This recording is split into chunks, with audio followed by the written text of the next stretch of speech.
நம்முடைய தேவன் தயவு மிக்க தேவன். அப்படி என்றால் என்ன பொருள்?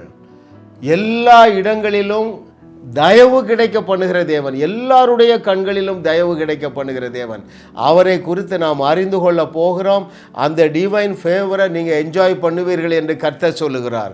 102வது செய்தி, தேவ ரக தயவு, காட் கைண்ட் ஃபேவர். ஹல்லேலூயா. அருமையானவர்களே, ஒரு சில உதாரணங்களை பார்க்கும் பொழுது நீங்கள் இதை தெளிவாக புரிந்து கொள்ளுவீர்கள். பாருங்களேன், உங்களுக்கு தெரியும் யார்? நம்ம அனாதையாகிய எஸ்தர். அவர் ராஜ வம்சத்தில் பிறக்கவும் இல்லை, சரிங்களா, ராஜ பரம்பரையும் இல்லை, அரண்மனையை குறித்து அறிவும் இல்லைங்க. ஆனால் அவருடைய தயவு என்ன செய்தது?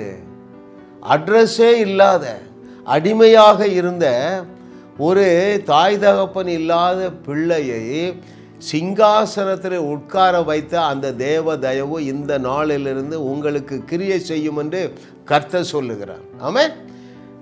எந்த தயவுன்னு நான் வாசிக்கட்டுமா உங்களுக்கு? அருமையானவர்களே, அங்கே எஸ்தர் புஸ்தகம் 2வது அதிகாரம் 15வது வசனம். The book of Esther chapter 2 verse 15. மொர்தெகாய் தனக்கு குமாரத்தியாய் ஏற்றுக்கொண்டவளும் அவள் சிறிய தகப்பனாகிய அபியாயேலின் குமாரத்தியுமான எஸ்தர் ராஜாவினிடத்தில் பிரவேசிக்கிறதற்கு முறை வந்தபோது அவள் ஸ்திரீகளை காவல் பண்ணுகிற ராஜாவின் பிரதானியாகிய ஏகாய் நியமித்த காரியமே இல்லாமல் வேறொன்றும் கேட்கவில்லை. பாருங்க, உங்கள் இன்டர்வியூவில் தேவையில்லாத கேட்க மாட்டாங்க, தேவையானதையும் கேட்க மாட்டாங்க. நாங்கள் அமெரிக்க ஐக்கிய தேசத்துக்கு செல்லுவதற்கு விசா வாங்குவதற்கு ஹைதராபாத் போயிருந்தோம், சரிங்களா. ஒரு கேள்வி கூட கேட்கலங்க. அப்படித்தான் இங்கே எழுதியிருக்கிறது. ஐயா, அதுதான் தேவன் நமக்கு தருகிற தயவு. அருமையானவர்களே, நான் அதை திரும்ப வாசிக்க வேண்டுமா? அவள் ஸ்திரீகளை காவல் பண்ணுகிற ராஜாவின் பிரதானியாகிய ஏகாய் நியமித்த காரியமே இல்லாமல் வேற ஒன்றுமே இன்டர்வியூவில் கேட்கலங்க. ஆமென். நான் தைரியமாக சொல்லுவேன். என்ன கேட்பேன் தெரியுமா? அங்கிள், நான் இந்த மாதிரி எக்ஸாம் எழுத போகிறேன்னு சொல்லுவாங்க. நான் சொன்னேன், எம்மா, உனக்கு தெரியாத கேள்வி ஒன்றுமே வராது என்று சொல்லுவேன். ஏன்? It is the favour, divine favour. Dearly beloved, you are under divine favour. இன்னைக்கு தலைப்பு என்ன? காட் கைண்ட் ஃபேவர், தேவ ரக தயவு. அந்த தயவு என்ன செய்தது என்று அதே வசனத்திலே பின்பகுதியை நான் உங்களுக்கு வாசிக்கட்டுமா? எஸ்தருக்கு தன்னை காண்கிற எல்லார் கண்களிலும் தயவு கிடைத்தது. ஹல்லேலூயா, ஹல்லேலூயா. எல்லார் கண்களிலும். நீங்கள் சொல்லுங்க, நீங்கள் உங்கள் ஆஃபீஸில் ஒர்க் பண்ணுறீங்களா? உங்களுக்கு மேலதிகாரிகள் எல்லாருடைய கண்களிலும் தயவு கிடைக்க பண்ணுகிற தேவன் உன்னோடு பேசி கொண்டிருக்கிறார். மகனே, மகளே, ஹல்லேலூயா, ஹல்லேலூயா, ஹல்லேலூயா, ஹல்லேலூயா. ஆமென். He is our daddy, he is our God, he is almighty, he is omnipotent, he is omnipresence. சர்வ லோகாதிபதி, சர்வ வியாபகர், சர்வ ஞானி, சர்வத்துக்கும் ஆண்டவராகிய கர்த்தர் உங்களை ரட்சித்திருக்கிறாரு. எதற்கு என்று சொன்னால் எல்லாருடைய கண்களிலும் தயவு கிடைக்க பண்ணும்படியாக. ஆமேன், ஆமேன், ஆமேன். ஐயா, அப்படிப்பட்ட ஒரு மேன்மையான ஃபேவருக்கு தான் தேவன் என்று ஒருவர் தேவை. புரிந்து கொண்டவர்கள் அனுபவிப்பீங்க. ஹல்லேலூயா. ஓ, வாட் எ லவ்விங் டேடி. எஸ்தருக்கு தன்னை காண்கிற எல்லார் கண்களிலும் தயவு கிடைத்தது. இன்னொரு இடத்துல இன்னொரு வசனம் நான் உங்களுக்கு வாசிக்கிறேன். இதே எஸ்தர் புஸ்தகம் 5வது அதிகாரம் 2வது வசனத்தில் அந்த தேவ தயவு என்ன செய்தது என்று சொல்லி நான் உங்களுக்கு வாசிக்கட்டுமா? எஸ்தர் 5:2. ராஜா ஸ்திரீயாகிய எஸ்தர் முற்றத்தில் நிற்கிறதை கண்டபோது அவளுக்கு அவன் கண்களில் தயை கிடைத்ததினால், ராஜாவுடைய கண்களில் தயவு கிடைத்தது. ராஜா தன் கையில் இருக்கிற பொற்செங்கோலை எஸ்தரிடத்திற்கு நீட்டினான். அப்பொழுது எஸ்தர் கிட்ட வந்து செங்கோலின் நுனியை தொட்டாள். ராஜா அவளை நோக்கி, எஸ்தர் ராஜாத்தியே, உனக்கு என்ன வேண்டும்? நீ கேட்கிற மன்றாட்டு என்ன? நீ ராஜ்யத்திலே பாதி மட்டும் கேட்டாலும் உனக்கு கொடுக்கப்படும். ஹல்லேலூயா, ஹல்லேலூயா, ஹல்லேலூயா.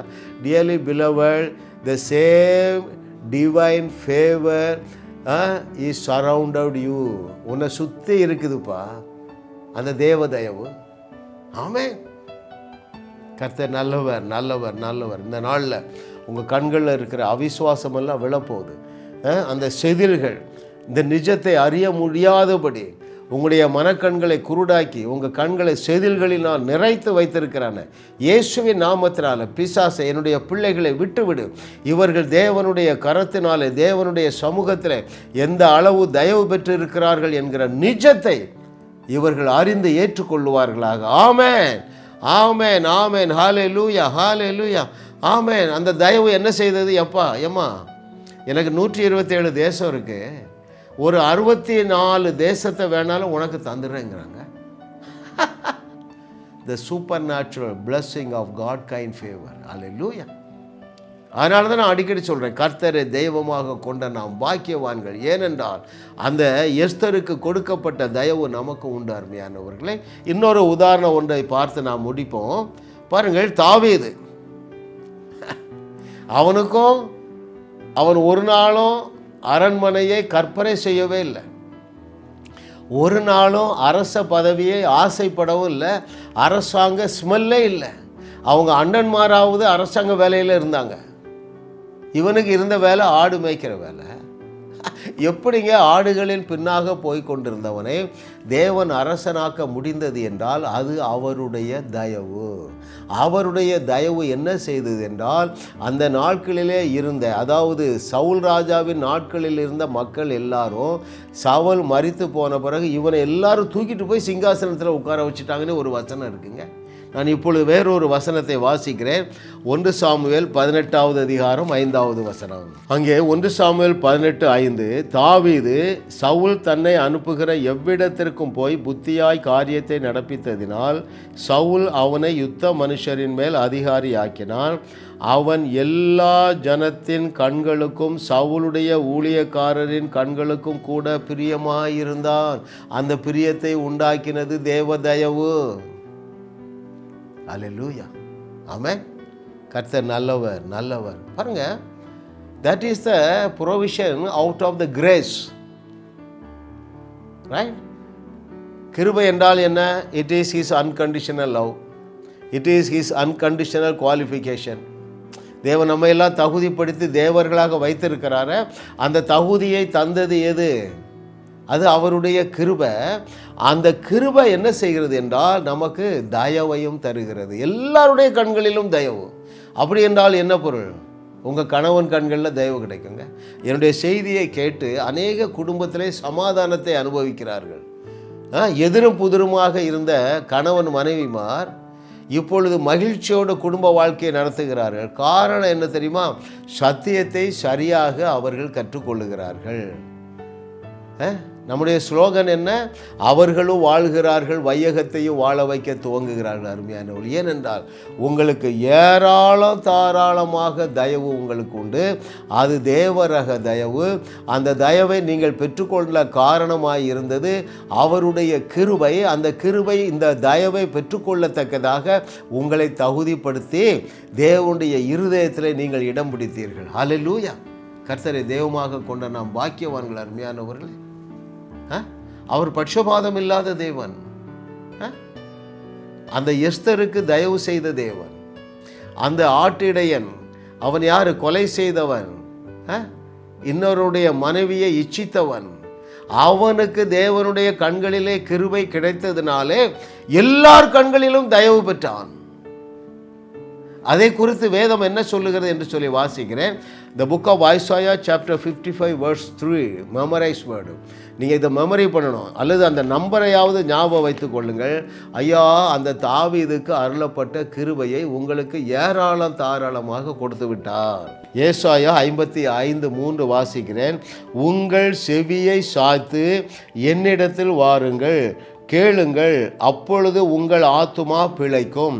தாவீதுக்கு அருளின நிச்சயமான கிருபைகளை உங்களுக்கு நித்திய உடன்படிக்கையாக ஏற்படுத்துவேன். பாருங்கள், இயேசு கிறிஸ்து பிறப்பதற்கு 400 வருடங்களுக்கு முன்பதாக வரப்போகிற ஒரு சந்ததியை குறித்து ஏசாயா தீர்க்க தரிசனமாக உரைக்கிறது என்னவென்றால், எப்பா தாவீதுக்கு எல்லார் கண்களிலும் தயவு கிடைத்தது, அது தேவனுடைய கிருபை. அந்த கிருபையை நித்திய உடன்படிக்கையாக ஏற்படுத்துவதற்கு, இயேசு கிறிஸ்துவுடைய இரத்தத்தினாலே அந்த நித்திய உடன்படிக்கையை ஏற்படுத்துவதற்கு இதெல்லாம் நடக்கும். ஏசாயா தீர்க்க தரிசனம் உரைக்கிறார் சிலுவையை குறித்து, இயேசு கிறிஸ்துடைய மரணத்தை குறித்து, பாவ மன்னிப்பை குறித்து, மரித்த இயேசுவை உயிரோடு எழுப்புறதை குறித்து எல்லாம் ஏசாயா தீர்க்கதரிசி உரைத்த பிறகு இதையும் உரைக்கிறார். தாவீதுக்கு கிருபை அளிக்கப்பட்டது, அந்த கிருபை எல்லாருடைய கண்களிலும் தயவு கிடைக்க வைத்தது. அது தேவரக தயவு. அந்த தேவரக தயவு உங்களுக்கு உண்டு. ஏனென்றால் இயேசு கிறிஸ்துடைய இரத்தத்தினாலே அந்த நித்திய உடன்படிக்கை எழுதப்பட்டாயிற்று. அல்லேலூயா, ஹல்லேலூயா, ஹல்லேலூயா. அதனால தானே சொல்கிறேன், no one can lead an ordinary life. நீங்கள் சத்தியத்தை சரியாக அறிந்து கொண்டே வாருங்கள், சாதாரண வாழ்க்கை வாழ மாட்டீர்கள். நீங்கள் ஒரு ஸ்திரீயாக இருந்தால் ராஜ ஸ்திரீயாகிய யாரை போல வாழுவீர்கள்? எஸ்தரை போல வாழுவீர்கள். ஆமென். நீங்கள் ஒரு ஆணாக இருந்தால் தாவீதுக்கு அருளப்பட்ட அத்தனை கிருபைகளையும் நீங்கள் சுதந்தரித்து, நீங்கள் போகிற இடத்திலெல்லாம் நீங்கள் சந்திக்கிற எல்லா நபர்களுடைய கண்களிலும் தயவு கிடைக்கும். அருமையானவர்களே, it is the design as well as the desire of the creator God.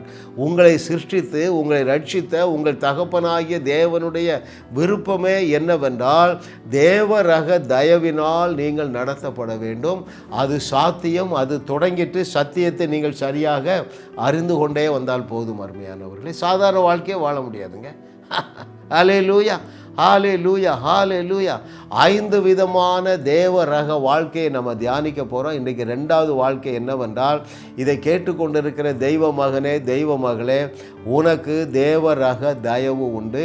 இதை குறித்து நீங்கள் அறிந்து கொள்ள எங்களுடைய செய்திகளை கேளுங்கள்.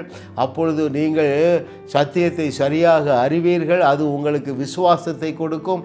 அந்த விசுவாசம் தேவ தயவை உங்களுக்கு சாதகமாக இழுத்து கொண்டு வரும் என்று கர்த்தர் சொல்லுகிறார். ஜாஸ் மினிஸ்ட்ரி செய்திகள் மூலமாக நீங்கள் ஆசீர்வதிக்கப்பட்டிருக்கிறீர்கள். நீங்கள் இந்த ஊழியத்தோடு கைகோர்க்கும்படியாக உங்களை அழைக்கிறோம். நீங்கள் காணிக்கை விதைக்கக்கூடிய நல்ல நிலமாக ஜாஸ் மினிஸ்ட்ரிஸ் இருக்கிறது. விசுவாசத்தோடு உற்சாகமாக பெருக விதையுங்கள். தேவன் உங்களை 1000 மடங்கு பெருக செய்வார்.